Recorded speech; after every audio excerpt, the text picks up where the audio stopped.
Isang mapagpalang hapon sa bawat isa. Para po sa pag-umpisa ng ating afternoon service, tayo po muna ay tumayo at tayo po ay mananalangin sa Panginoon.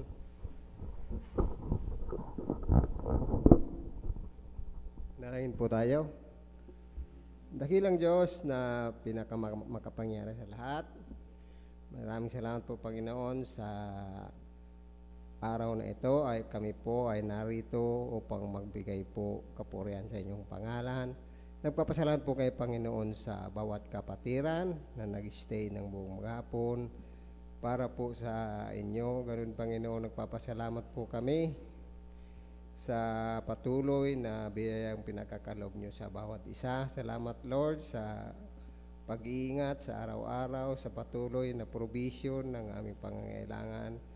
Hiling po namin Panginoon sa oras na ito ang presensya ng Banal na Espiritu sa aming kalagitnaan, sa aming pag-aaral ng inyong banal na salita. Hiling po namin ang dagdag na karunungan ng bawat isa upang maunawan po namin ang aming pag-aaralan at malaman po namin kung ano po ang nais na iparating nyo sa bawat sa amin.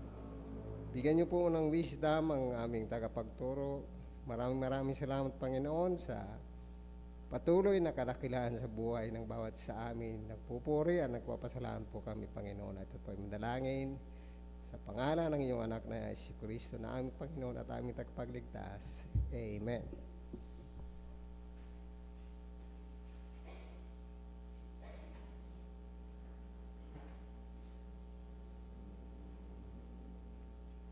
Okay, so sa ating pong pagsisimula, wag natin kalimutan na pag-pray ang Nieva family. Last night mamaya, no, kaya yung mga choir na mga kasama, pagtapos ng service, practice na konti at pag-pray natin ang mapipreach doon na gospel. Secondly, ay ipag-pray natin ang bawat isa sa ating po ngayon, sa mga darating na events, no, ng church sa December yung ating family camp, no? So don't miss it. Kung prepare na kayo. And then secondly yung sa YBF, pag-pray natin, that will be November. Okay? At para naman sa lahat naman nandito sa pag-start natin ngayong hapon, huwag natin kakalimutan ang ating pinaka-focus sa ating service every afternoon ay simple lang. Ano yun? Pasalamatan natin ng Diyos sa kanyang kabutihan, sa buong week.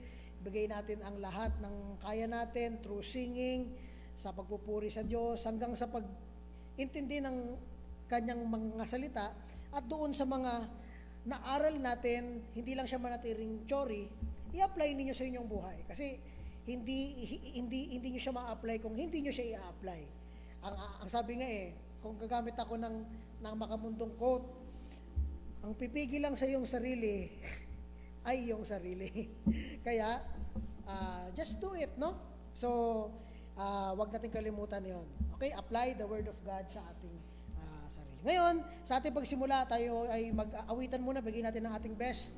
Tawag natin si Brother Don para bigyan tayo ng mga God-praising hymns. Brother Don, please. Magandang hapon po sa bawat isa. So tayo po ay magsitayo at tumawit po tayo ng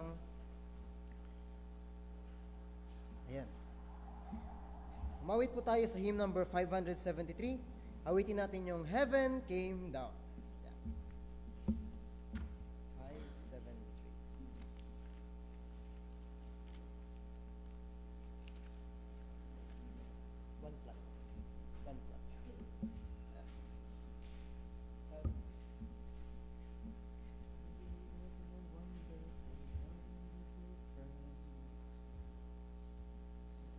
Ayan. Awitin lamang po natin ng first hanggang third stanza. Oh, what a wonderful, wonderful day. Day I will never forget. Heaven came down on the first verse now. Sing. Oh, what a wonderful, wonderful day. Day I will never forget.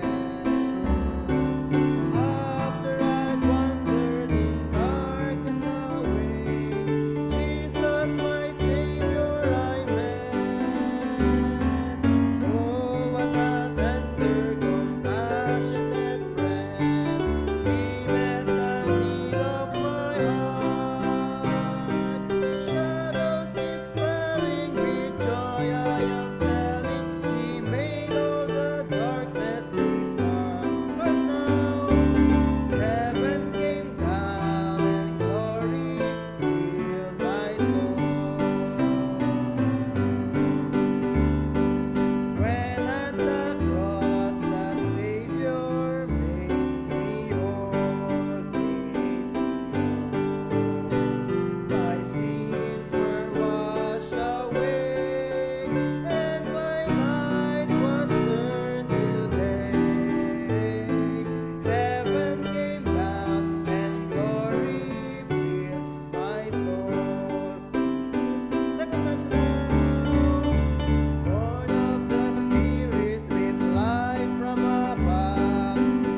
po sa awitin yan. Manatili tayo nakatayo at ipanghuli natin yung awiting I rest my case at the cross. Yeah. Rest my case. 360 sa lumang hymn ata yan. Tama ba? O ibang hymnbook yan? Ibang hymnbook yan. Key of G. Wala ata siya dito. There's a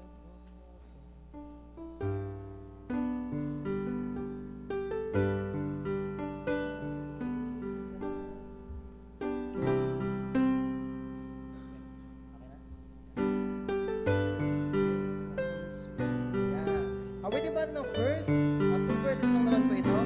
I rest my case at the cross. Unahin natin sa first stanza now. Sing. There's a covenant sweet. It was written for me. It's a promise that I could believe. From all my sin and my shame, even heartache and pain, it was signed and confirmed on a hill. Chorus now. So I rest my case at the cross. For now I have someone to champion my cause. I've been justified, satisfied. Oh, I have it all. So I rest my case at the cross. Abot mo ba o baba natin? Okay na? Second stanza now. Sing. Don't feel sorry for me when you see I'm in need. There's a judge who grants mercy and love. All my burdens He lifts, all my sin He forgives. Every trial is won through the blood. So I rest my case at the cross. For now I have someone to champion my cause. I've been justified, satisfied. Oh, I have it all. So I rest my case at the cross. Preach now. In the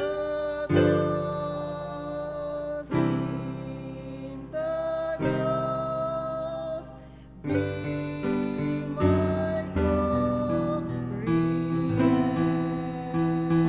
ever. Chorus now. So I rest my case at the cross. For now I have someone to champion my cause. I've been justified, satisfied.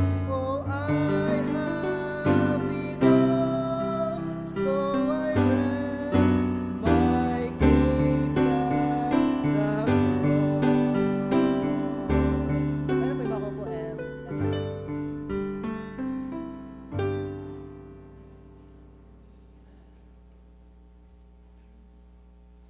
Amen. Are you blessed? Okay, at sana naman itong mga awitin na to ay makapagpapaalala sa atin na ang Diyos ay hindi nagkulang sa pagbigay sa atin ng awa, no? Let's use the word mercy. Kaya bilang isang reminder, wag natin kakalimutan ang truth, no?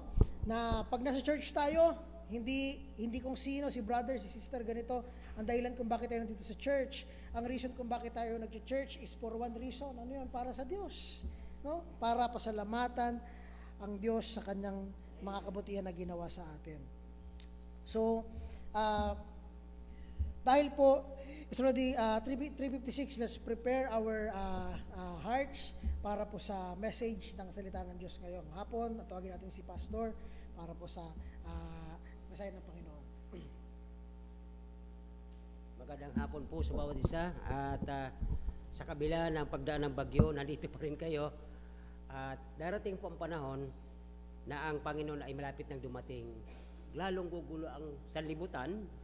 Ang mapapatunayan natin na ang Panginoon kasama natin dahil makakatiis tayo, makakasurvive tayo because of God. Siya po nagbibigay sa atin ng lakas niyan. Tayo po ay magsitayo at basahin natin ang Psalms 23 from verse 1 to 6 para masaulado natin. At alam ko, naniwala ako na saulado niya po ito eh. Maraming nakakao sa ulo nito sapagkat napagandang kapitulo ng awit ng salmistang si David. Ano po? Psalms 23, 1 to 6. Okay? Nandiyan na po ba kayo?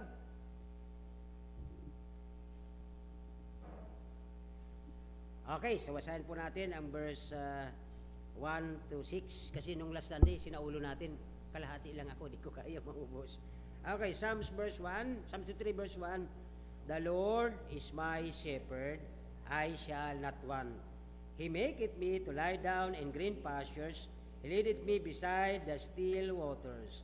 He restoreth my soul, He leadeth me in the path of righteousness for His name's sake. Yea, though I walk through the valley of the shadow of death, I will fear no evil, for thou art with me, thy rod and thy staff, they comfort me. Thou preparest a table before me in the presence of my enemies. Thou anointest my head with oil, my cup runneth over. Surely goodness and mercy shall follow me in the days of my life, and I will dwell in the house of the Lord forever. So sa hapon pong ito mga kapatid, nandun tayo sa verse 3, sa pangalawang line. Sabi ng verse 3, una, nung last Sunday, He restored my soul. Ang Diyos po ang may kakayahan magpanumbalik sa ating panghihina. Kung tayo nagbabackslide, nalulupaypay, ang Diyos ang may kakayahan. Ang shepherd natin, ang Panginoon, ang siyang nagdadala sa ating panig. Pero dito po sa pangalawa, ay sabi doon ay He leadeth me in the path of righteousness for His name's sake. So hindi po pala yung para sa simbahan. Hindi pala yung para sa tao. Ginagawa ng Panginoon ang lahat para sa Kanyang pangalan. Okay? Tayo po ay mag-uusap ngayong hapon, lead in the path of righteousness. Ang Diyos naglilid sa atin sa buhay na mayroong, ano bang righteousness sa Bicol? Ano? Tagalog yun eh, katuwiran eh. May katanusan, di ba? Matanos ang isip, matanos magplano, matanos tumingin.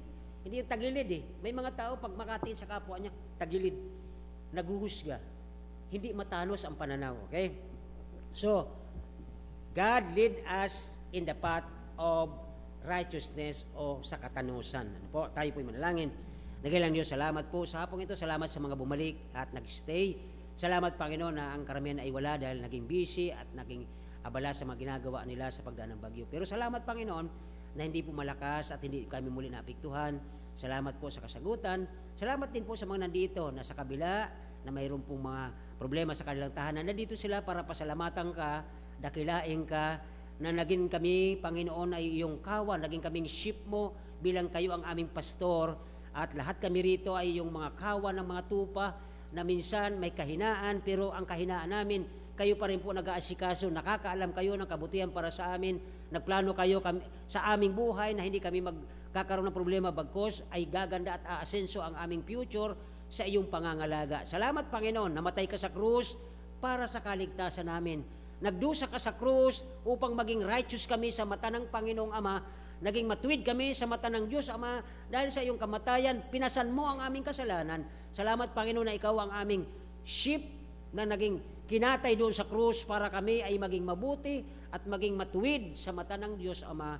Salamat, Panginoon, sa iyong sakripisyo At higit sa lahat, Panginoon, salamat sa lugar na ito na pinagtipon mo kami rito. May plano kayong maganda upang kami magkaisa, na ipangaral ka habang wala ka, Panginoon, naghahanda ka ng aming tirahan sa langit, ay kami po nagpapatuloy na yung gawain na sinimulan mo sa lupa, at sa pagbabalik mo, handa po kami maghihintay at salubong sa iyo sa iyong pagbabalik. Hanawa, Panginoon, ang aming panalangin, bawat isa sa amin magmula sa oras na ito, sa pagbabalik mo, abutan mo kami na sa kainitan ng pananampalataya at hindi sa panlulupaypay sa pangalan ni Jesus.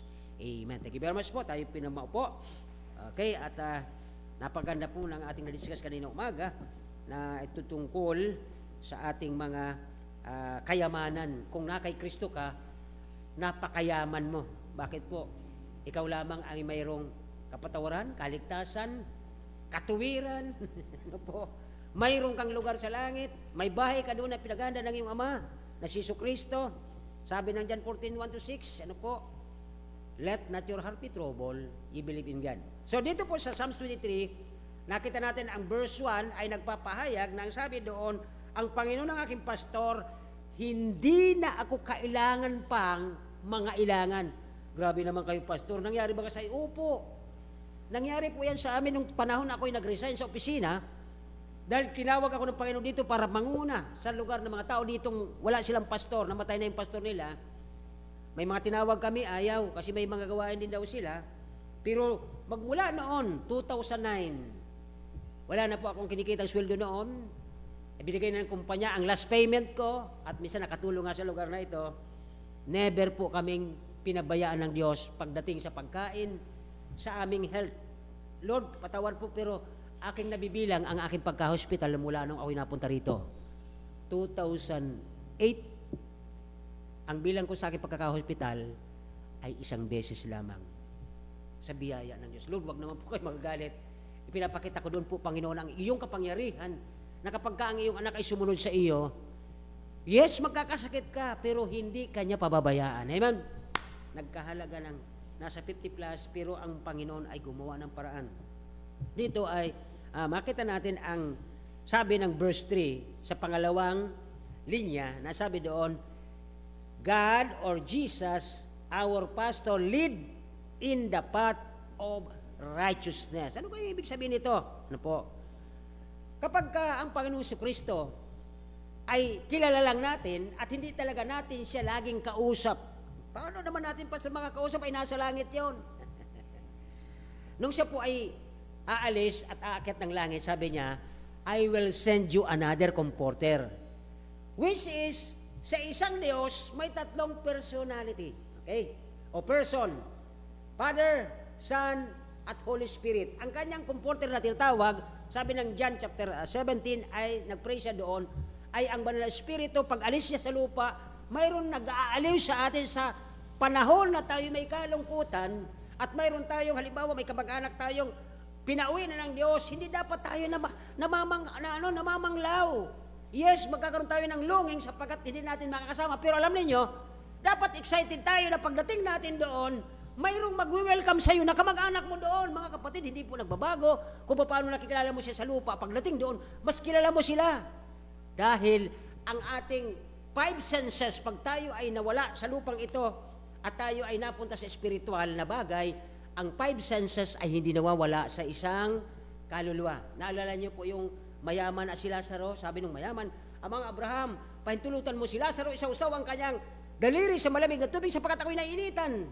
Ang tanong, ang nag-uusap pa ngayon si mayaman at si Lazaro ay mga tao o mga kaluluwa?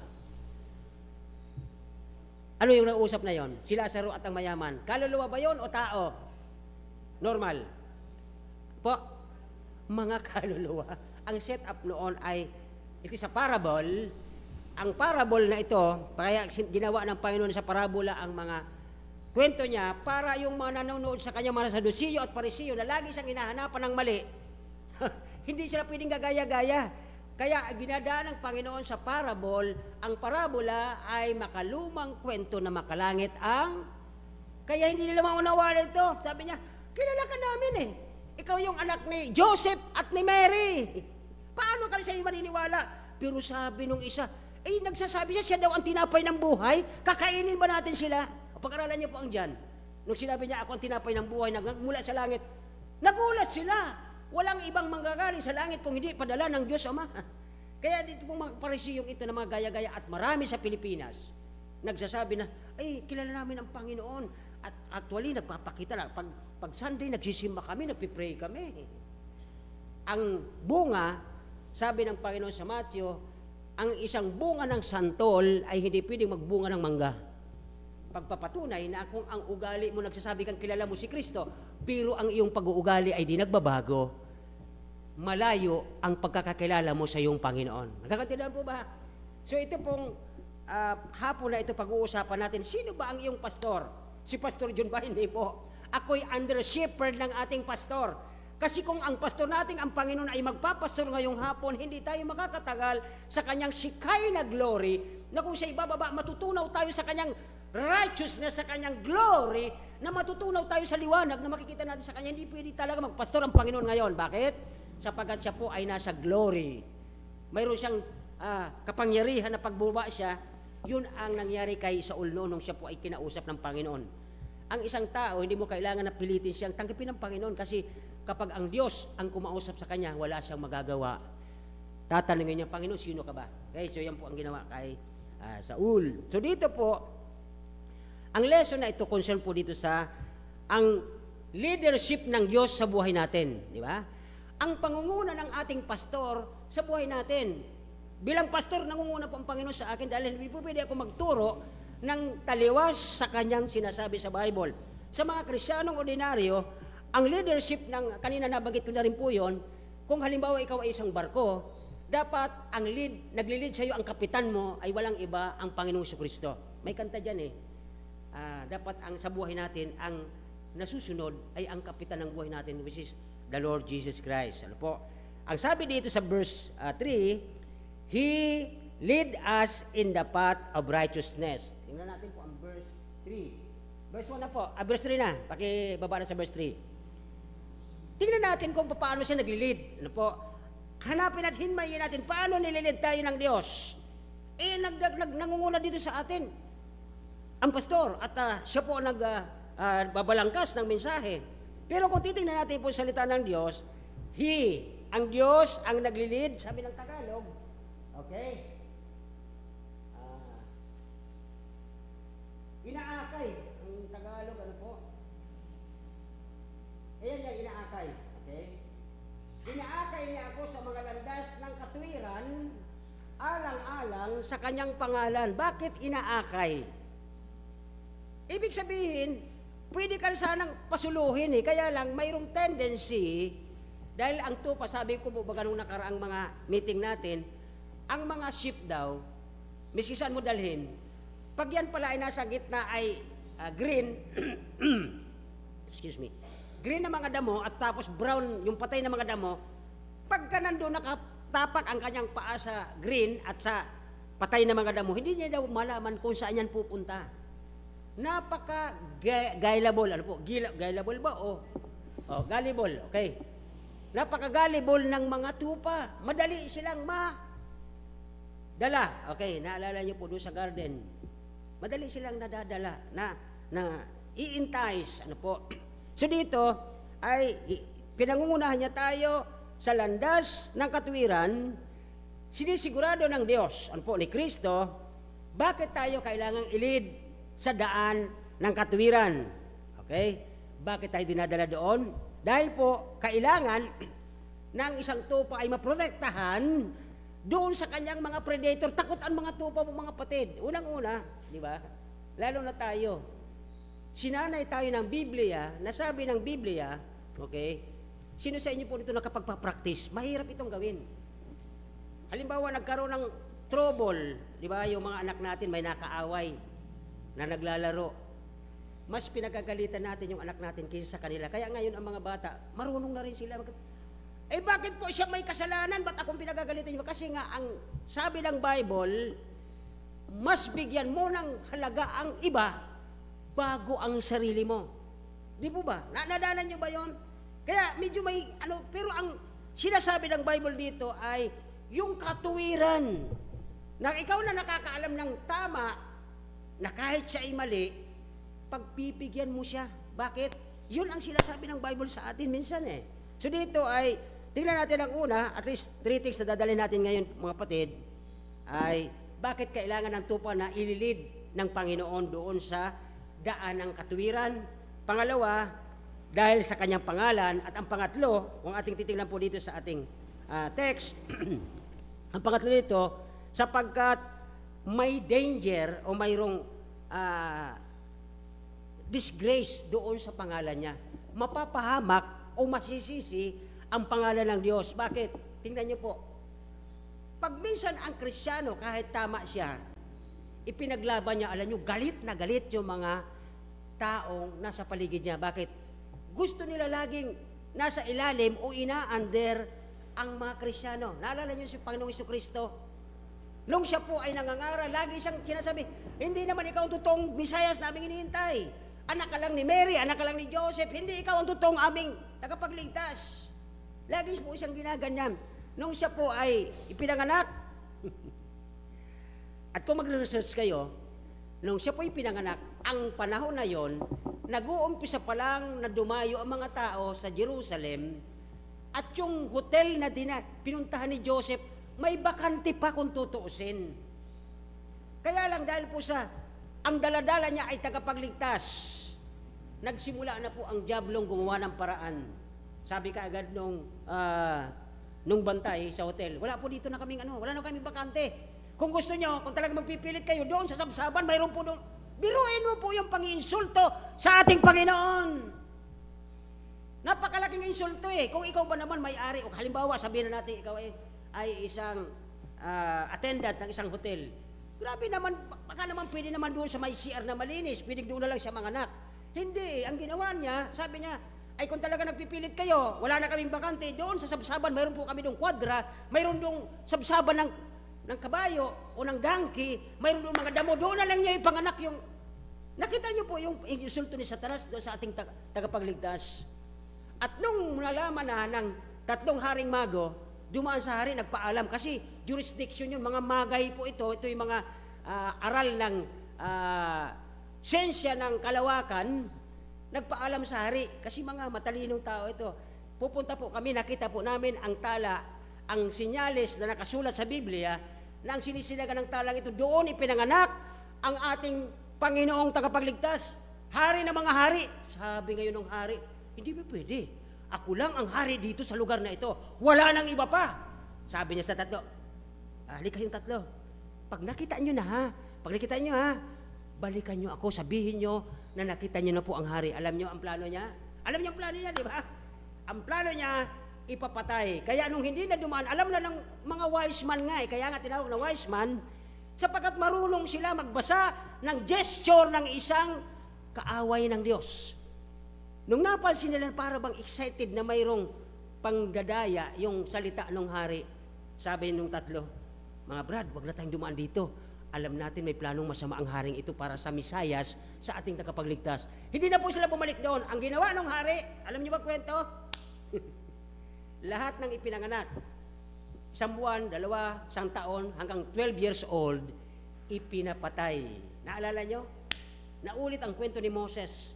Nung panahon na ang Israelite ay dumadami, dahil doon ipapanganak, doon sa lahi ng mga Israelitang ito, dadaan ang magiging tagapagligtas ng hari ng mga hari, magmula sa 12 years old, mula sa pagkapanganak hanggang 12 years old, ay pinagbabayoleta rin ng mga Egyptian. So ito po yung makita nating mga insulto kung bakit nililid tayo, sapagkat ang Diyos mismo alam ang mangyayari sa future. Balik na po tayo dito sa verse 1 o verse 3. Ang mga tupa, mga kapatid, mayroon po sa research ang tinatawag na ang mga sheep are creatures of habit. May pag-uugali nila. Siguro tayo ngayon ang sabing habit para itong kinaugalian. Diba? Halimbawa, pag kayo ay naliligo, kumakanta. Sino gumagawa nito? Pag naliligo, kumakanta. Mayroon naman pag naliligo, nagtatatalon. Diba? Habit. Okay, kinaugalian yon. Naalala ko tuloy yung bilin sa amin ng mga matatanda. Yung mga matatanda, ang daming pamahiin yun. Pagka nagsasaing ka doon sa sapnaan, yung tawag sa inyo dito, yung may gagatong ka tapos nagsasaing ka, anong tawag doon? Bangbangan. Pagka daw nagsasaing ka, huwag kang kakanta. makakapag-asawa ka daw ng may edad na. Hindi ba? So, at least, gano'n ang mga kwento ng mga matanda. Dito mga kapatid, ang ugali ng isang tupa, ang isang karnero, may mga habit sila, may mga pag-uugali sila na minsan paulit-ulit. Okay? Kuha na natin kung tayo talagang tupa ng Diyos, di ba nagagawa natin yung dati na nating nagawang kasalanan na ulit natin. Tama? At least agreeable tayo dito sapagkat minsan mula nung ako'y naging high school at naiintindihan ko na ang gospel, paulit-ulit yung aking mata nakakakita ng mga kasalanan at nakukumit ito ng aking pag-iisip. At minsan kukontra ito ng nababasa mo sa Bible, di ba anak ka ng Diyos? Bakit ka naghuhusga sa Kanya?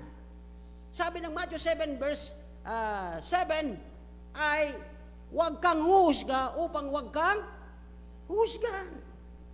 Kasi minsan ang mata natin, window yan eh. Okay? So, dito ay may mga habit o pag-uugali ang isang tupa. Like for example, okay, na naiiwan at daladala sa kanilang mga sarili. Alam mo, may sarili siyang daanan. Alam niyo ba na kahit alam niyang natatamaan siya doon, natitinik siya, gustong-gusto niya dito lagi dadaan. Nakukuha po ba natin na ibig sabihin natin? Minsan may mga, di ba, kaya nga tayo, mga tao din, minsan nag-iingat na tayo sa ating mga pagsasalita, pero minsan nauulit natin sabihin, kasi may yun tayong mga tinatawag na habit, na minsan ay nauulit ito, okay? They would follow the same path, the same na daanan, at alam niyo po ba, pagka paulit-ulit kang dumadaan doon, sa paulit-ulit mong dumadaan, nasasanay ka. Ulitin ko lang yung kwento ko sa inyo tungkol doon sa uwak at sa kalapate, di ba? Yung kalapate, di talaga yung kumakain ng bulok. Alam niyo ang kalapate, di ba? Sino nakita ng kalapate? Nakita ka ng kalapate? Okay. So, ang kalapate, hindi yung kumakain ng bulok. Ang uwak, kumakain yon. Isang araw, sabi nung kalapate, na ang kalapate stands for the Holy Spirit, kasi puti, di ba, na yun ang drawing dyan. Now, sabi nung kalapate, ayoko na dito sa mga kasama ko, subukan kong makisama sa mga uwak. Noong una, di niya kaya. Ay siyempre magugutom yon within 2 days, 3 days. Nung una, tinikman-tikman niya lang muna, tinuka-tuka lang muna yung bulok.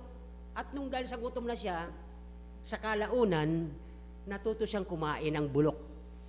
The same with the Christian. Ang mga Kristiyano ay maayos, may righteousness. Ang righteousness na ito ay hindi po ito galing sa ating sarili. Ito ay bigay ng Diyos sapagkat nung si Kristo po ay nabayubay sa krus, ay daladala niya ang iyong kasalanan sa kanyang buhay at hinusgan siya ng Diyos Ama sa galit ng Diyos Ama sa kasalanan, binuhos niya ang sobrang galit niya kay Kristo.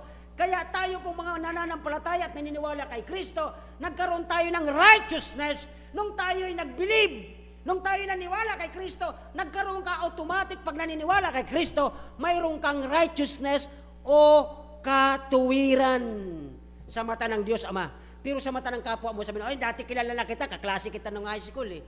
At kung gaano kasama ka, sisip ko hanggang ngayon, ganun pa rin. Yun po ang tao, judgmental. Pero kung tatanungin natin ang Panginoon, nung si Kristo po ay namatay sa krus, dala niya ang kasalanan mo at kasalanan ko, pinagdusa niya sa krus ito, at ang sabi niya, Ama ko, tapos na ang kanyang mission, na ang sino man sa atin manampalataya at tumingin doon sa ginawa ni Kristo sa krus, maniwala ka doon. Sabi niya, kung sumatum es, kayo ay mayroon ng katuwiran o may righteousness sa mata ng Diyos. Nakukuha po ba natin ito? So yan po ang katotohanan dito. Kaya ang tupa po ay mayroong ugali na paulit-ulit siyang dumadaan doon, paulit-ulit siyang nagkakasala. Ang maganda lang mga kapatid sa isang Kristyano, mayroon tayong abogado. Di ba? Dito pag nahuli ka dyan ng kung anong nahuli sa'yo dyan, may kaparusahan, pupunta ka doon sa judge, lilitising ka. Pero dito po, kapag ikaw ay isang katulad ng isang normal na taong makasalanan, Pastor, bakit yung laging binabanggit na ang normal na tao ay makasalanan? Nung isilang sila, nakita ko ang kanilang pamilya, mabuti, mabait, hindi sila gumagawa ng masama. Lahat po, ang sabi ng Romans chapter 10, verse, magmula sa 20, pakilabas nga, Romans 3:10. Tama ba ako? Okay. Romans 3:10 yan eh. Ayan. Oh, yan. Di ba? Sabi ng Roma, ang nagsulat nito ang isang makasalanang binago ng Diyos, si Apostol Pablo. Nung siya po ay hinahabol niya ang mga Kristiyanong ito nagbabible, gusto niyang patayin, kinausap siya ng Diyos, nagkaroon ng liwanag, nahulog siya sa kabayo, at walang nakakarinig sa kanyang kasamahan, siya lang. At sabi niya, sino ka Panginoon? Sabi niyang tinig, ako ang Diyos na iyong inuusig. Kaya doon niya nakilala ang Panginoon. Kaya nagmula noon na bago si Apostol Pablo na dating mamamatay, ngayon siya po ay kay Kristo na. Sapagkat si Kristo ang tumawag sa kanya para siya ay maging tagapangaral ng kanyang salita. Dito po ay gaya ng sulat, walang matuwid kahit isa. Bakit po sa nagmula? Ang ating angka na si Eva at Adan, magmula nung sila nagkasala sa garden, lahat ng ipinanganak ng mga babaeng ito, nang bumula kay Eva, lahat yan ay makasalanan. Bakit po? Naalala nyo, pinalaya sila sa garden. Paano sila nakabalik? Wala pa. Hindi pa po sila nakakabalik, not unless may ang Diyos pa rin gumawa ng paraan para makabalik ang tao sa Diyos dahil nahiwalay dahil sa kasalanan ni Eva at Adan, ay pinadala niya ang kanyang bugtong na anak na si Kristo upang ang sino man ay maniwala at believe, manampalataya kay Kristo, maliligtas. Yun po ang katotohanan. Kaya may isa pa yan sa verse 11 ba yun? Tingnan natin, verse 11. Meron pa yata yan eh. Verse 11. Yan. Walang isang nakakaunawa. Paano maunawaan ang Bible? Kilala mo si Kristo. Pero hanggang doon lang, di mo naman siya kilala bilang Panginoon at tagapagligtas. Kahit kilala mo si Kristo, pagdating doon sa judgment seat, buksan ang aklat ng mga pangalan, buksan ang aklat ng mga gawa. Ang pampitong aklat doon, mga kapatid, lagi ko sinuulit-ulit, ang pampitong aklat doon, walang iba ito. Nahawakan mo na ang Bible tapos di mo inintindi. Iyan po yun eh. Walang nakakaunawa kasi paano mo maunawaan? Hindi mo binabasa. Hindi mo maunawaan, hindi ka nagtatanong. Diba? Ano pa? Okay? Walang naghahanap sa Diyos. Wala. Mas gusto niya maghanap buhay. Mas gusto niya pakainin kanyang mga anak lumaki, makapagtrabaho, para makabalik na may sulyo na sila. Ako naman magpapahinga bilang magulang. Hindi po ganun ang plano ng Diyos sa mga tao. Na kung sakaling ang mga anak namin na pahiram ng Diyos, magsipag-asawa, babalik kaming dalawa na lang magkasama, pero habang kami po ay naghihintay sa pagbabalik ng Panginoon, hindi kami dapat mawala sa koneksyon sa ating Panginoon. So yun po ang mapapansin natin na sometimes, ang isang tupa po dito sa ating pinag-aaralan, doon sa pangalawa, kung mapapansin na may ugali ang mga tupa, alam niyo ba, bakilid ba dito yun sa Kamalig, yung tagilid na lupa? Yung parang 45 degrees? Kadalasan ang mga tupa, mahilig dyan. Diyan sila nanginginain sa mga magagandang damo kasi walang lumalapit dyan kasi nga pag sila ay nagpunta dyan, gugulong sila pababa. Naunawaan po ba natin ang ibig ko sabihin? Mayroong, andun pala yung electric fan, kaya sabi ko parang mainit eh. Mainit. So, itong ano po natin mga kapatid, walang umahanap sa Diyos. Sapagkat pagkamisan kahit Kristiyano na nga eh. Tanungin ko po kayo, sa totoo lang. Kaninang alas 4 o kaninang alas 5, sino man lang sa iyo nakapagpasalamat sa Diyos, Lord, thank you, di dumaan sa amin ng bagyo. Ilan lang tayo, di ba? Isa na naman, marami lahat, kompleto. Pero anong ibig sabihin po nito? Marami ang nakakalimot.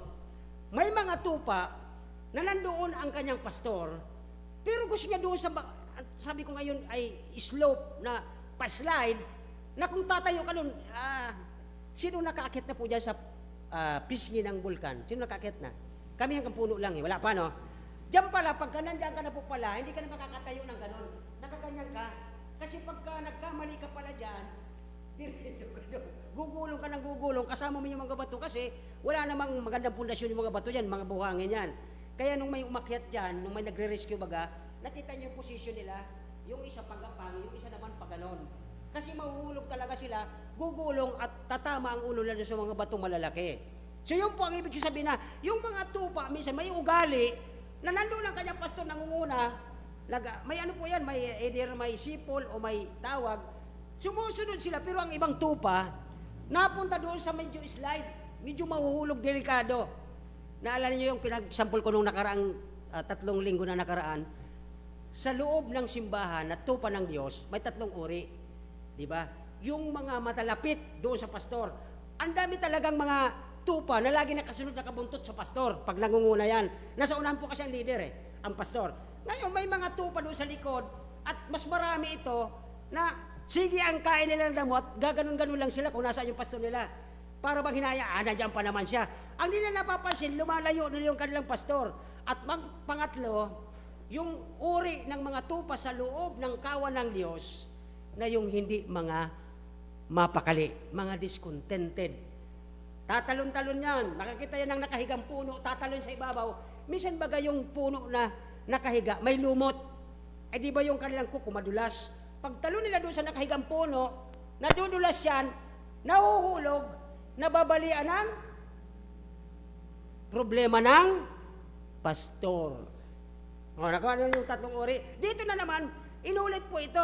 May ugali ang mga tupa na habang nangunguna yung pastor doon sa sabsaban, may mga tupa na nagpupunta doon sa tagilid na lupa at akala nila ay safe sila doon. Kaya po baga, kung piling ilabas ng operator natin yung sugkod ng pastor, yung kanyang stop, okay? Tingnan niyo po itong picture na ito, yung kanyang sugkod may kalawit, di ba? Kasi yung doon sa slope na yun sa patagilid na nandoon sila kumakain, pag nakita ito ng pastor na may concern, okay? Ito ang pagkakaiba, may pastor na walang pakialam at mamaya dadaanan natin yan. May pastor na talagang binabantayan ang tupa, ang kanyang sugkod na may kalawit, ay wala pa, ay yung pakalawit na yon ay kinakalawit ang kanyang liig at hinihila siya pataas doon sa patag na daanan at hindi doon sa patagilid.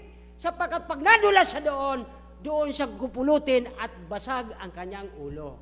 Yun po yan po, di ba? Ganyan ang uri ng, ito may bakal yan, okay? Ito yung pangkalawit, pang-stop, okay? Ay, ito yung club, karugtong niya nito dapat, ito yung pangpalo.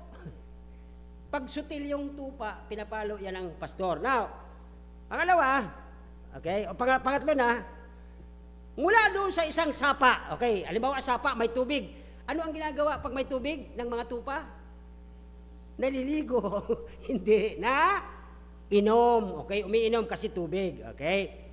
Ang paulit-ulit na pagpupunta doon, araw-araw, nililid sila doon Bakit po? Sapagkat ang the same stream ay doon sila bumabalik. Mga kapatid, ang ibig sabihin ng stream sa Biblia, in connection sa ating mga tao ngayong panahon, kung ang tupa pabalik-balik doon sa dati nilang sapa na iniinuman, walang buhaya doon. Kasi pag may buhaya doon, sigurado patayon. Pangalawa, walang lason doon. Hindi yung contaminated. The same stream ang binabalik-balikan ng tupa.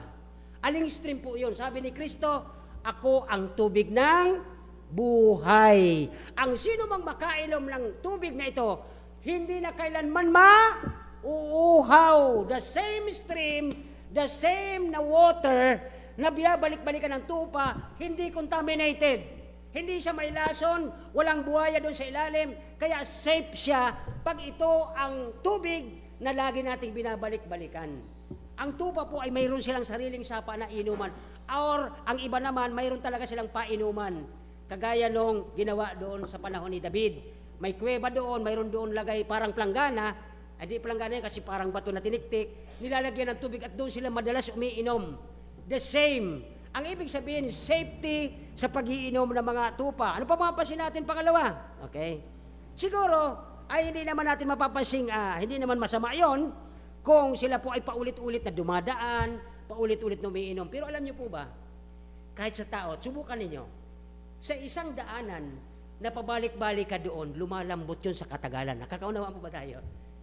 Di sa inyo, sister, di ba, mayroon doon mga parang sapa ang katabi, na pag ulit-ulit ka doon sa may tabi, lalambot yun sa pabigat mo So ganito po ang nangyayari sa mga tupa.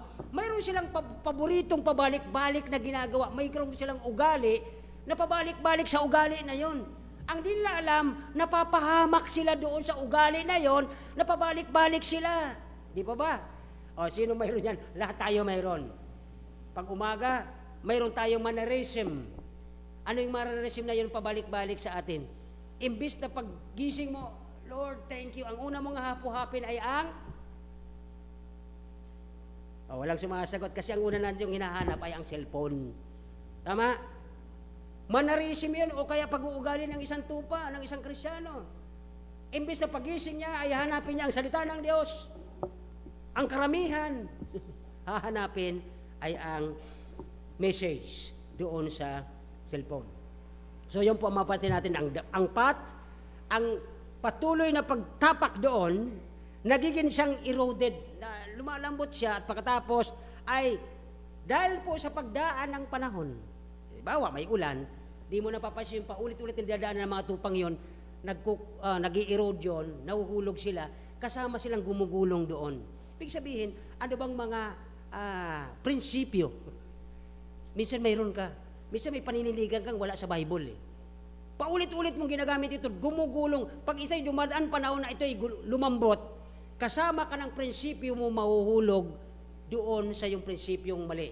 Mas maganda kung prinsipyo ng Bible ang ating tinitingnan. Okay? So, pangalawa po, maliban na ang mga tupa ay mayroong habit o mayroong pag-uugali sila, ang mga tupang ito na doon sa maraming sabsaban. Ano po? At minsan may mga tupa pala na alam nilang wala nang damo doon, yung parang, di ko alam kung anong ugali ito, bakit kinikib-kib nila, yung parang ginangat-ngat nila hanggang doon sa pinakapuno ng grass, hanggang pati yung ugat nabubunot. Nakakita na ba kayo ng kalabaw na ganito? Noong panahon may kalabaw kami, nagbabantay ako, pag minsan may malambot na lupa talaga, pag kinagat niya yung isang puno ng damo, nabubunot ito hanggang sa ugat. Ano bang ibig sabihin pag nabunot na? Imbis na next month, mayroon na siyang ulit babalikan, nagiging barren, nagiging walang bunga, nagiging wala siyang kakainin dahil sa kanyang ginawa na pati yung hindi na dapat niya ay ginakain niya pa. Ano naman pang pastor ang relasyon niyan sa ating mga Kristiyano? Di po ba? O pag-isipan niyo, ano ang relasyon niya sa atin? Yung hindi dapat, wag na natin pong sasagarin yun. Pagkat baka mamaya ay hindi na maganda ang epekto nito sa atin. Kaya yun po ang isa sa mga bagay. Yung lupa nagiging barren, wala na siyang susunod kasi binunot na, pati ugat dala eh. Di ba? Eh, hindi maganda yun sa isang tupa na ganun. Sinasaid niya yung kanyang pinagkukunan. Siguro ang maging ano natin dito, relasyon, bilang mga tupa ng Diyos, yung hindi tayo dapat, pagdating na mayroon tayong biyaya ng Diyos ng konting halaga, wag yung parang mayaman ka isang araw. One day millionaire. Yes, thank you Lord sa blessing. Bili dito, bili doon, maya-maya bukas wala na. Barren ang buhay po. So yun po parang nakita kong example dyan. Dito po ay, miskan sa ang condition ng mga tupang ito, kahit may pastor sila, nagiging worsen, kasi hindi lang po ang pastor ang may pananagutan. Pati mismo yung mga tupa, mayroon silang pag-uugali na hindi maayos kapag nagpapatuloy sila sa ganitong mga karakter. Number 2 po, pangalawa, maliban na mayroon po silang mga habit, ano po, mayroon din po ang tao. Akala niyo tupa lang. Tignan niyo yung tao. Isaiah 53 verse 6. Sabi ng Isaiah 53 verse 6, all we like sheep have gone astray. We have turned everyone to his own way. O, dito lang po tayo. Napakayaman na nito para sa atin. Isaiah 53 verse 6. Ayan, tignan po natin. Wala? Okay. Tayong lahat ay gaya ng mga, ano daw? Tupang naligaw. Bakit siya naligaw? Tama na po ang ating lugar. Tama ang mga taong kasama natin. Tama ang mga kaibigan natin sa loob ng simbang ito. Tama ang Bible na pinapangaral dito. Tama yung lugar na pinupuntahan mo. Tama na inilid ka ng Panginoon sa lugar na ito. Bakit naghahanap ka pa ng iba? Sabi dito, naligaw. Bawat isa sa atin ay may, ano daw? Oh, kanina yung sampul ko doon nasa tagilid siya. Aba, tuloy-tuloy siya doon sa tagilid na yun. Ang di niya alam, mapapahamak siya. Minsan may mga buhay Kristiyano na para bang mas mahalaga sa kanya ang mga material na bagay kisa sa nagpapadala ng material na bagay na yun eh. Kung tatanungin ko kayo ngayong hapon, sa inyo ba ititiwala ang inyong kaluluwa? Sa Panginoon na may kakayahan, ingatan ka, o sa kayamanan na pwedeng ilayo ka sa Diyos? Saan nyo ilalagay ang inyong tiwala? Sa Panginoon, siyempre. Ay, ang milyones, kapatid, bigyan ka ngayon ng 2 milyon, 5 milyon, sasabihin ko sa iyo, within 5 months, sa isang buwan lang, 1 milyon kaagad, kaya mong gastusin. Hanggang sino na lang 1 milyon ngayon? Hindi na po katulad noong 1970s. 1970, ang $1 noon is 7 pesos ang $1. Alam nyo, yung 100,000 noon ay para kang 1 million. Naabot ko yung perang yon kasi nakahawak pa ako. Okay.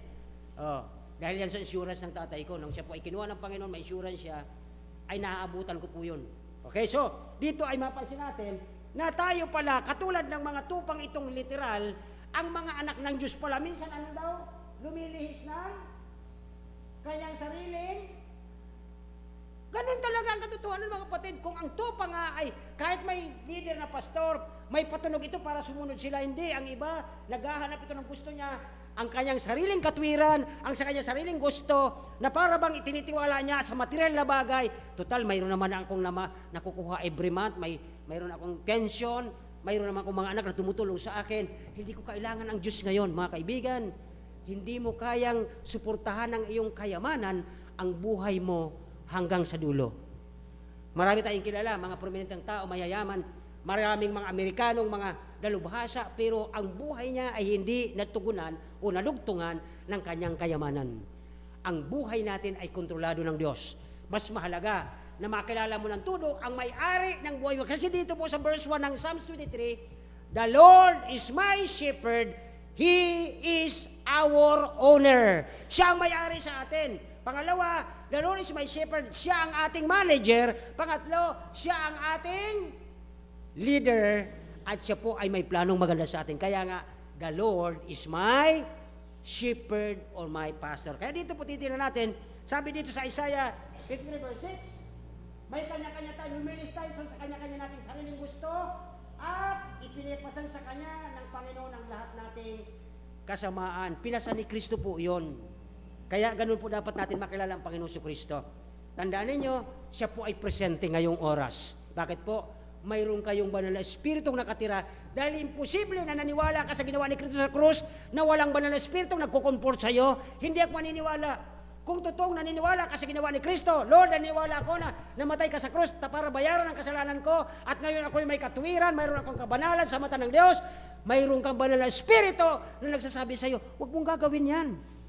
Masama yan sa mata ng Diyos. Haharap pa ka sa Kanya, mawawalan ka ng pagpapala. Baka pagpapalo ang abutin mo. Yun po sinasabi niya sa pagtatanggap natin ng corona sa Kanya. Kaya dito po, ang mga tao mayroon din pong habit katulad ng mga tupa. Kaya tama lang po ang sinabi ni Haring David na sinulat niya, "The Lord is my shepherd."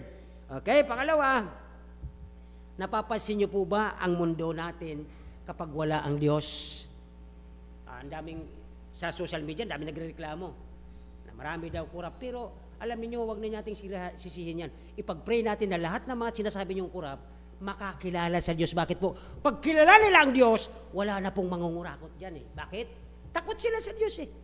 Yan ang totoo. Ang problema sa mga tao, turo ng turo, bato ng karumihan. Siya rin marumi din. Naalala niyo isang araw na ang Panginoon ay buhay pa, may dinala ang disipulo na huli sa pangangalo niya. Mismo, nahuli yung lalaki at babae doon na nagsisiping sila na hindi alam ng kanilang mga asawa. Dinala sa harapan ng Panginoon. Sabi ng Panginoon, nagsulat siya sa lupa. Ang sinusulat niya doon ay 10 Commandments. Huwag kang mag-iimbot ng pag-aari ng iyong kapwa. Sabi niya doon. Okay. Sabi niya ganyan, Panginoon, nahuli namin ito sa pangangalo niya. Aktual, nandoon. Sabi, dahan-dahan nagsalita ang Panginoon. Ang sino man sa inyo na walang kasalanan, kasi may mga dala silang bato eh, lalaki, pampukol doon sa, kasi sa kanila po ay capital punishment ay pagbabato. Sabi ni Kristo nung pagkatapos niya magsulat, ang sino man sa inyo na alam niyang wala siyang kasalanan, ay siyang unang pumukol ng bato. Alam niyo, habang naghihintay pa, di siya ang Panginoon tumitingin, alam niya eh, na yung mga mahilig magtapo ng dumi sa kapwa ay siyang number 1 na may dala nun. Okay? Hintay niya. Narinig niya, naglalagabugan yung mga bato. Bug, bug, bug. Sabi, wala nang tumutunog. Lumingon ang Panginoon. Sabi niya, babae, asaan yung mga nag-aakusa sa kayo? Nag-aakusa sa iyo. Sabi ng babae, wala na po, Panginoon eh. Ibig sabihin, lahat sila ay makasalanan. Nakita po ba natin to? The same with this, na sabi ng Panginoon, na tayong lahat, okay, gaya ng mga tupa, tayong tao gaya ng tupa na naliligaw sa kanilang mga gusto, kagustuhan nila, may mga gusto sila na ayaw ng Diyos, naliligaw sila, ang tawag dito, bawat isa sa atin ay lumilihis ng kanyang sariling daan. Kahit saan ka pang simbahan nakaanib, kahit ilang beses ka pa binaptize, naliligaw ka, alam mo kung bakit? Dahil may sarili kang prinsipyo na sabi mo, wala silang pakialam sa akin, buhay ko to. Ang di mo alam, nilalang ka ng Diyos para malaman mo na mayroong Diyos na may pag-aari sa iyo. Pag-aari tayo ng Diyos. Walang sino mang nabubuhay ng matagal. Lahat tayo'y uwi sa may kapal na may ari sa atin. Isang araw, haharap ka, ano ang sasabihin mo? Panginoon, kasi po busy ako, pinapag-aaral ko yung mga anak. Sabi mo, huwag kong pabayaan mga anak ko.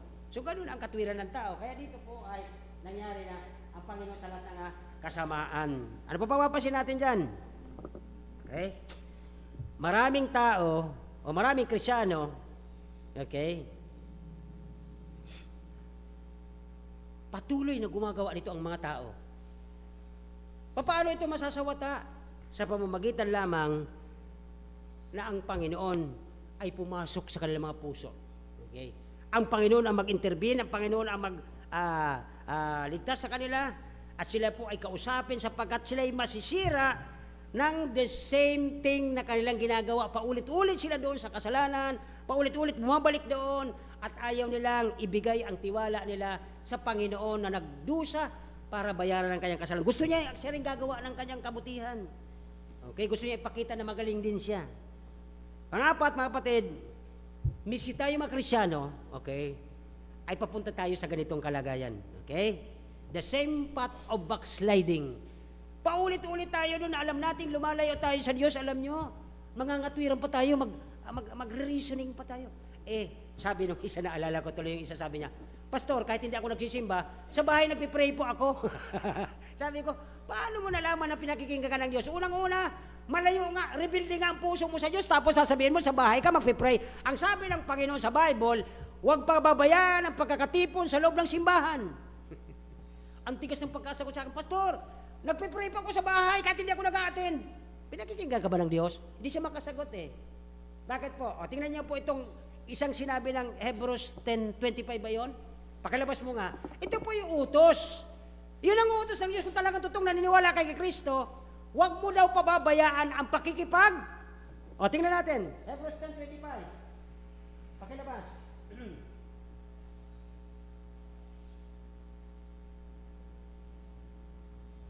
Hindi ata mahanap eh. Ano?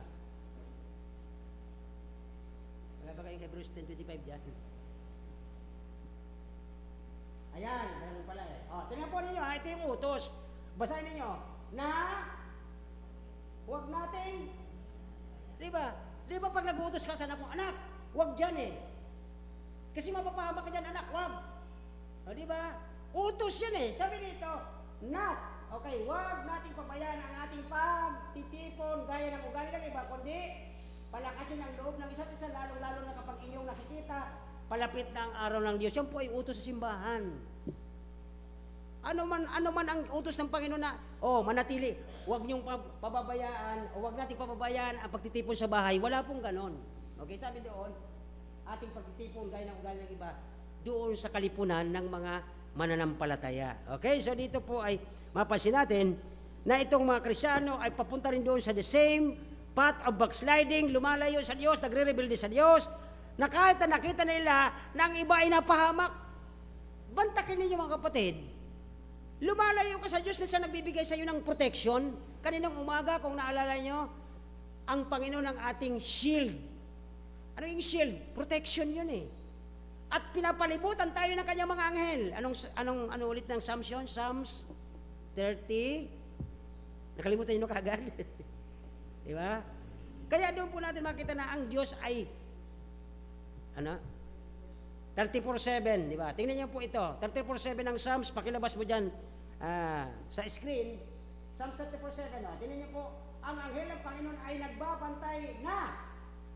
Di ba? Sa palibot na ito yung mga tupang takot sa kanyang pastor na Panginoon. Hindi sa pastor na ganito. Under shepherd lang po kami, dapat po kayo matakot sa akin. Naalala ko na tuloy yung pag nagbibisit kami, Pastor, pasensya na kayo. Nahihiya kami sa iyo, hindi kami nakakatin. Ha?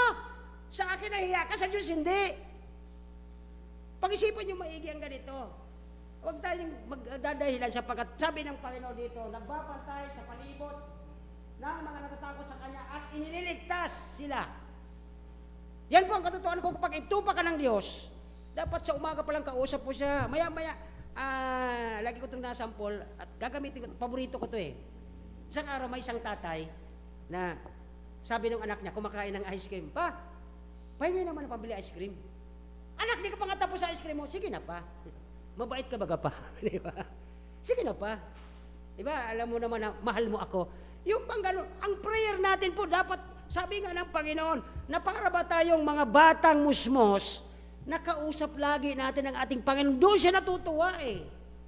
Kisa naman ang tagal mong bumalik sa Panginoon at rebelde pa ang puso mo, hindi ka niya laging nakikita at nararamdaman. Okay, kaya dito po, panghuli, okay, kung tayo pa ulit-ulit ng ganito, ang solusyon doon, sabi doon ng Panginoon, ang good shepherd charges, okay, the path continually for the protection of the sheep. Ano po ibig sabihin? Okay, pinapalitan niya po itong daanang ito kasi alam niya, nakikita ng pastor ang kakantungan ng tupa na paulit-ulit doon dumadaan.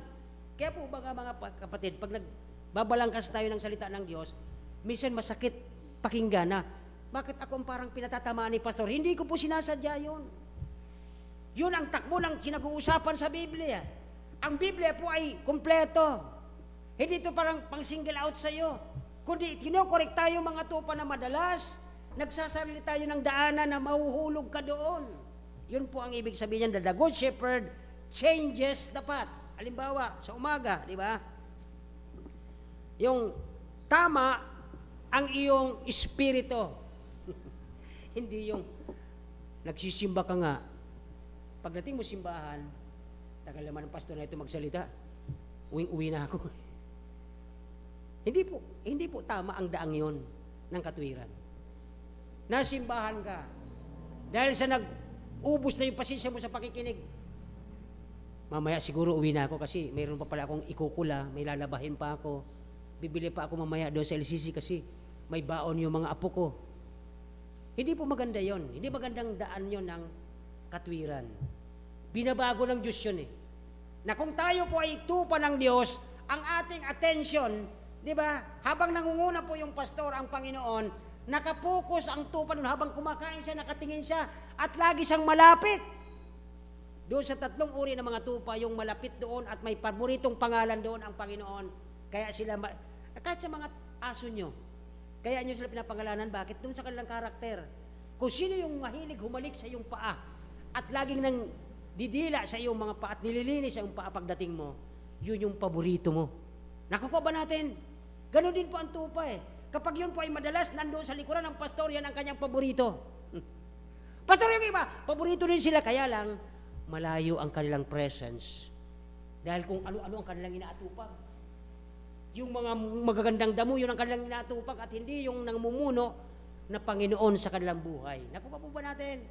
Yan po ang ibig sabihin dito. Kaya dito po, ang keyword for His namesake, sabi doon, He led in the path of righteousness for His namesake. Bakit po?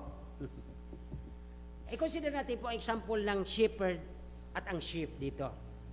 Ang shepherd, minsan kung mapansin nyo po sa mga picture, may mga shepherd na nakaupo sa isang puno, malilim, hawak ang kanyang sugkod, nakaupo doon, nagmumuni-muni. Kung sa panahon natin, nagsiselfon yun.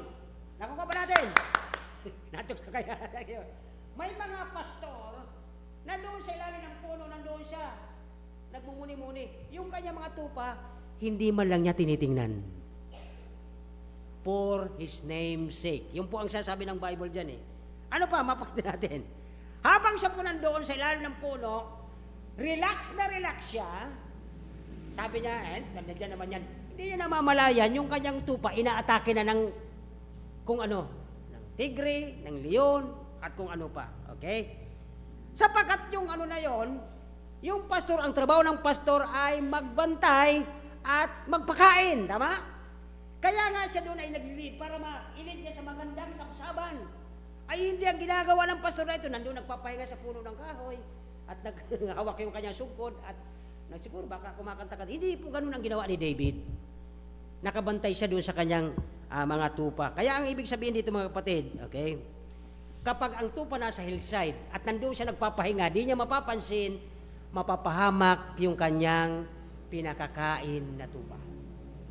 Kaya mga kapatid, huwag niyo pong ikasasama ng loob pag minsan ang pastor na katulad sa panahon natin ay nagtatanong sa inyo. Okay? So, kasi titingnan niya kung ano ba ang kalagayan mo. Baka nasa hillside ka, madali ka nang mag-slide, malapit ka nang mahulog, malapit ka nang mag-slide. Okay? So yun po ibig sabihin yan. Kaya dito po, minsan ang tupa ay mayroong sakit. Okay? At siya po'y sakitin. Lalo pag taglamig na ganito, ay, kaya nga po pinag-uusapan hanggang ngayon, di pa nila maiayos ang usapan, na nung si Kristo ipanganak, bakit may mga nagpapastol doon sa disyerto, ay malamig doon. Hindi siya ipinanganak ng December. Di ba? Kaya dito po ay sikli dahil sa lamig.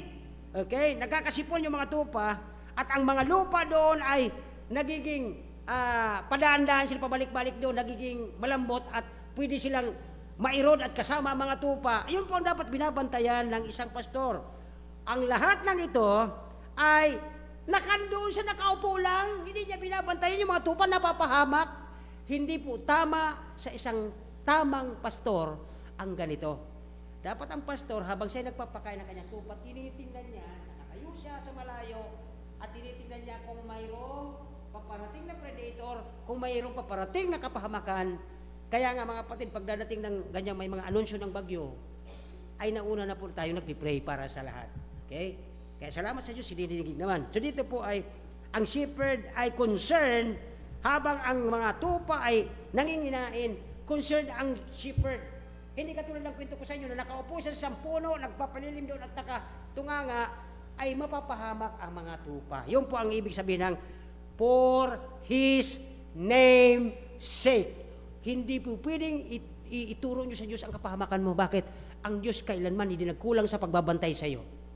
Tama po ba ako? Biruin mo sa lahat ng mga angheles niya na dapat nandun umaawis sa kanya, inuutusan niya para bantayan ka, para mailigtas ka sa anumang aksidente. Isipin niyo maigi ito.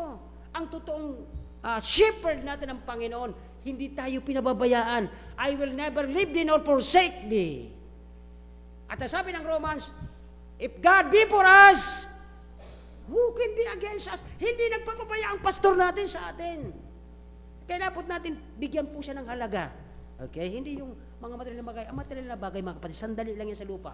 Ang sabi ko sa inyo, the scale of 1:1,000, ang isang araw ng Diyos, 1,000 years sa atin. Ang tagal na noon. Mabubuhay ka ba ng 1,000 years? Hindi. Eh, ang tao, 70 lang. Oh, sa akin, ilan na lang ang kulang. May plasada ka na pag umabot ka ng 75. Pag nag-80, sabi ng Bible, mayroong blessing na sa iyo. Di ba? Kaya nga mga kapatid, ito po ay isang nakakasuklam sa isang pastor kung siya mismo ay walang pakialam sa kanyang mga tupa. Well, sa panahon natin, hindi ko po kayo kailangan pupunta sa bahay para ipag-pray. Mismo sa aming lugar, dito, madalas ko pong paborito yung spot sa tabi ng box na yan. Nakaluhod ako dyan para ipakiusap ko sa iyo sa Panginoon. Yan ang trabaho ng isang under shepherd. Kasi ang Panginoon dapat gagawa niyan, pero pabalik pa lang siya.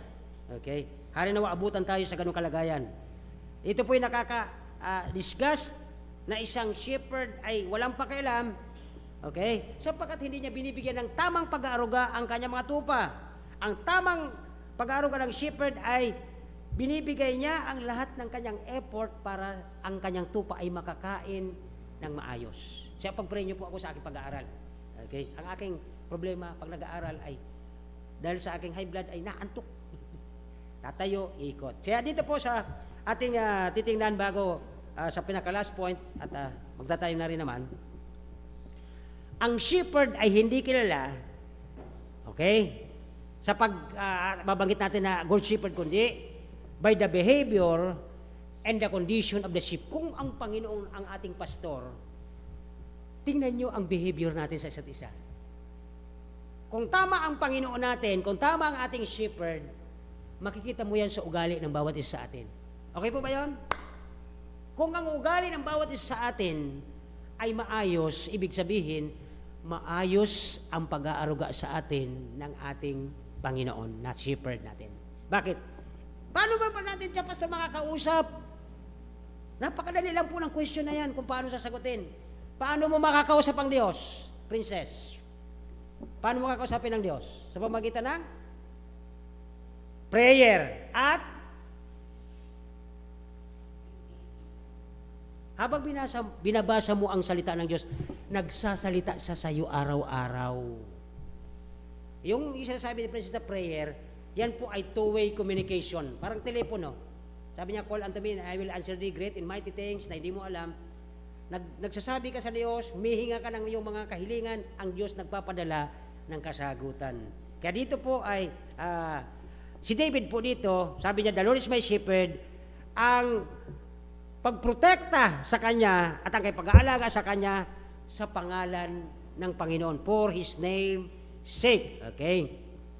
At pangatlo, okay, notice mo po the shepherd does not ang ginagawa sa atin, okay? Dahil sa kanyang pangalan. Una, sabi ng Psalms 100 verse 6 to 8, tatlong verse ito, Psalms 100, ano po ang ginagawa ng ating shepherd sa atin? Okay? Psalms 106 verse 6, 7, and 8. Okay, 100 verse 106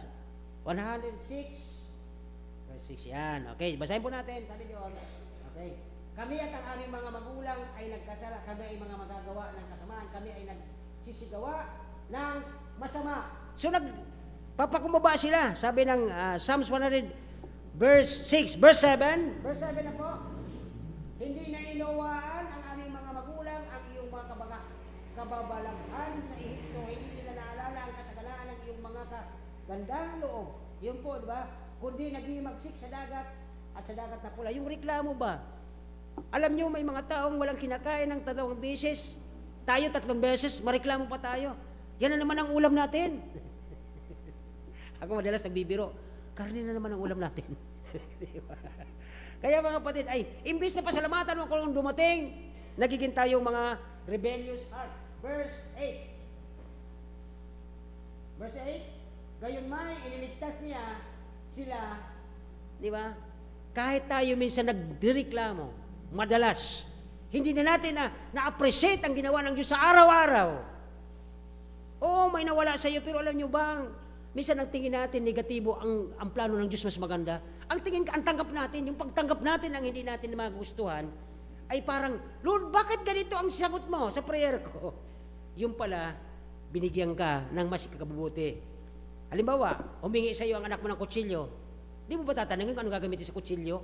Eh kung matalas, mapapahamak ang anak mo. Kaya dito po ang mapansin natin. Dito ay, gayon man, nililigtas nila sila alang-alang sa kanyang mga pangalan upang mapakilala ang kanyang malakas na kapangyarihan for His name sake. Ganon din po yung 1 John 2:12, pinapatawad niya tayo sa ating mga kasalanan dahil sa kanyang pangalan. Biruin niyo po yun. Nang dahil sa pangalan ng Diyos, pinapatawad tayo. Sa Kanya yun, hindi po yun kung kanino man. Okay, John 1 John 2:12, 1 Samuel 12:20-22, He will not forsake us for His name's sake. Hindi tayo kakalimutan dahil sa Kanyang pangalan. Ang dami pong sabi sa Bible. Sa verse 3, He lead us in the right of His name's sake. Sa pangalan niya. Maraming tao nag-ano sa Kanyang gusto at biniblame ang shepherd. Minsan may napapahamak tayo sa ating mga gustuhan, pero itinuturo natin, Lord, bakit ganyan ang ginawa mo sa akin?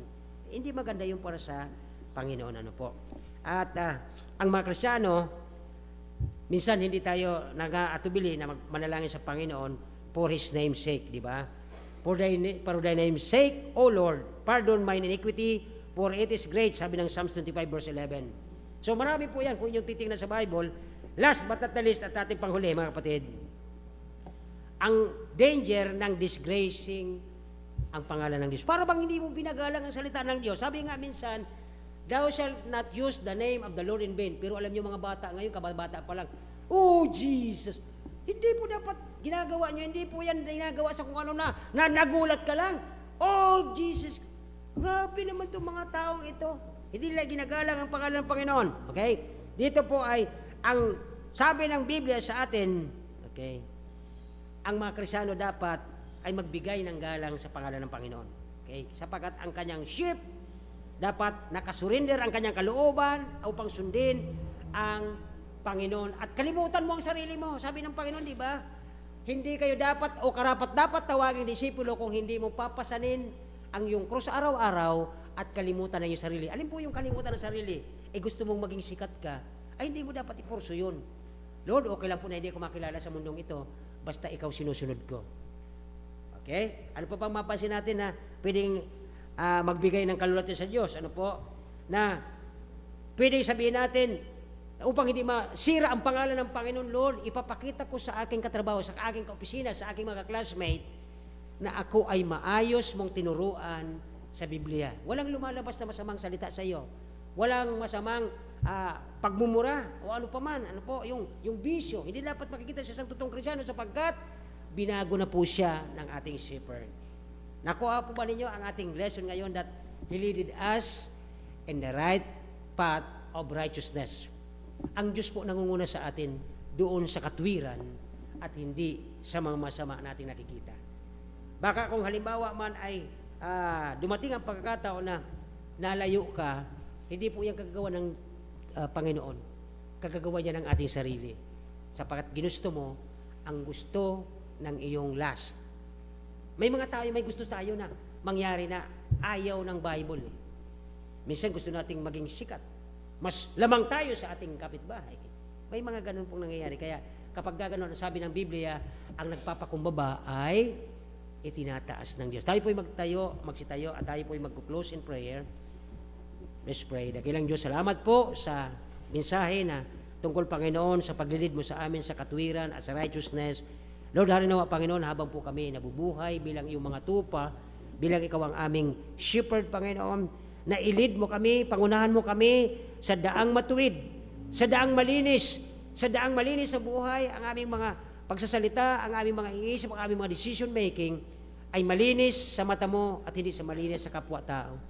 Lord, kayo po, Panginoon, ang aming inaasahan na tutulong sa aming mga kahinaan. Pag napansin niyo, Panginoon, kami na lumalayo sa iyong puso, Panginoon, sa iyong blessing at grasya, tulungan mo kami, Panginoon, na makabalik. Patawarin niyo po kami sa aming mga sariling gusto.